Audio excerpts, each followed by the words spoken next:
एकादशी व्रत। मान्यता है कि इस व्रत के प्रभाव से व्यक्ति को हर काम में विजय प्राप्त होती है।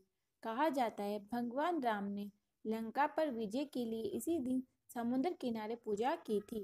यह एकादशी व्रत कथा फाल्गुन कृष्ण पक्ष की एकादशी है, जिसे विजया एकादशी के नाम से भी जाना जाता है। मान्यता है कि इस व्रत के प्रभाव से व्यक्ति को हर काम में विजय प्राप्त होती है।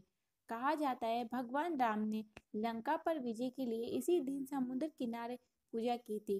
पौराणिक कथाओं के अनुसार वक्दालभ्य ऋषि ने ही भगवान राम से सेनापतियों के साथ विजया एकादशी व्रत रखने के लिए कहा था।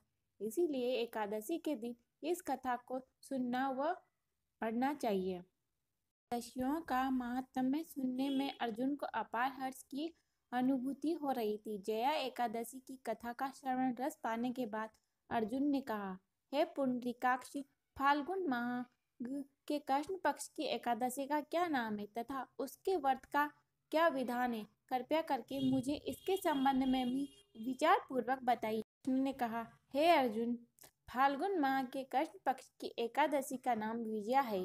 इसके व्रत के प्रभाव से मनुष्य को विजय श्री मिलती है। इसका विजया एकादशी के महात्म्य के श्रवण व पठन से सभी पापों का अंत हो जाता है। देव ऋषि नारद ने जगत पिता ब्रह्मा जी से कहा, हे ब्रह्मा जी, आप मुझे फाल्गुन माह के कृष्ण पक्ष की विजया एकादशी का व्रत तथा उसकी विधि बताने की कृपा करें। नारद की बात सुन ब्रह्मा जी ने कहा, हे पुत्र, विजया एकादशी का उपवास पूर्व के पाप तथा वर्तमान के पापों को नष्ट करने वाला है। इस एकादशी का विधान मैंने आज तक किसी से नहीं कहा, परंतु तुम्हें बताता हूँ।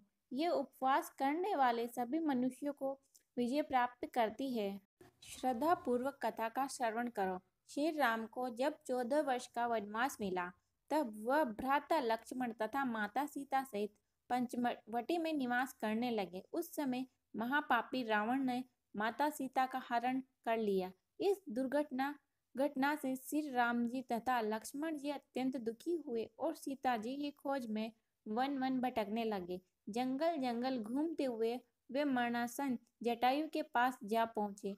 जटायु ने उन्हें माता सीता के हरण का पूरा वृतांत सुनाया और भगवान श्री राम की गोद में प्राण त्याग कर स्वर्ग की तरफ प्रस्थान किया। कुछ आगे चलकर श्री राम व लक्ष्मण की सुग्रीव जी के साथ मित्रता हो गई और वहां उन्होंने बाली का वध किया। श्री राम भक्त हनुमान जी ने लंका में जाकर माता सीता का पता लगाया और माता से श्री राम जी तथा महाराज सुग्रीव की मित्रता का वर्णन सुनाया। वहां से लौटकर हनुमान जी श्री रामचंद्र जी के पास आए और अशोक वाटिका का सारा वृत्तांत का सुनाया। सब हाल जानने के बाद श्री रामचंद्र जी ने सुग्रीव की सहमति से वानरों तथा भालुओं की सेना सहित लंका की तरफ प्रस्थान किया। समुद्र किनारे पहुंचने पर श्री राम जी ने विशाल समुद्र को घड़ियालों से भरा देखकर लक्ष्मण जी से कहा, हे लक्ष्मण, अनेक मगरमच्छों और जीवों से भरे इस विशाल समुद्र को कैसे पार करेंगे? प्रभु श्री राम की बात सुनकर लक्ष्मण जी ने कहा, भ्राता श्री, आप पुराण पुरुषोत्तम आदि पुरुष हो, आपसे कुछ भी विलुप्त नहीं है। यहाँ से आधा योजन दूर कुमारी द्वीप में वक्दालभ्य मुनि का आश्रम है। वे अनेक नाम के ब्रह्माओं के ज्ञाता है। वे ही आपके विजय के उपाय बता सकते हैं। अपने छोटे भाई लक्ष्मण जी के वचनों को सुन श्री राम जी वक्दालभ्य ऋषि के आश्रम में गए और उन्हें प्रणाम कर और बैठ गए। अपने आश्रम में श्री राम को आया देखकर महर्षि वक्दालभ्य ने पूछा, हे श्री राम, आपने किस प्रयोजन से मेरी कुटिया को पवित्र किया है? कृपया अपना प्रयोजन कहें। प्रभु, मुनि के मधुर वचनों को सुन श्री राम जी ने कहा, हे ऋषिवर, मैं सेना सहित यहाँ आया हूँ और राक्षस राज रावण को जीतने की इच्छा से लंका जा रहा हूँ। कृपया कर आप समुद्र को पार करने का कोई उपाय बताइए। आपके पास आने का मेरा यही प्रयोजन है। महर्षि वक्दालभ्य ने कहा, हे राम, मैं आपको एक अति उत्तम व्रत बतलाता हूँ, जिसके करने से आपको विजय श्री अवश्य ही प्राप्त होगी।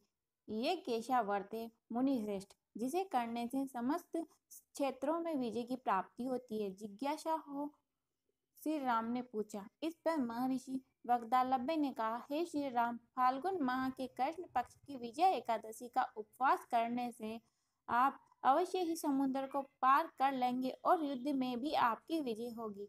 हे मर्यादा पुरुषोत्तम, इस उपवास के लिए दशमी के दिन स्वर्ण, चांदी, तांबे या मिट्टी का एक कलश बनाएं।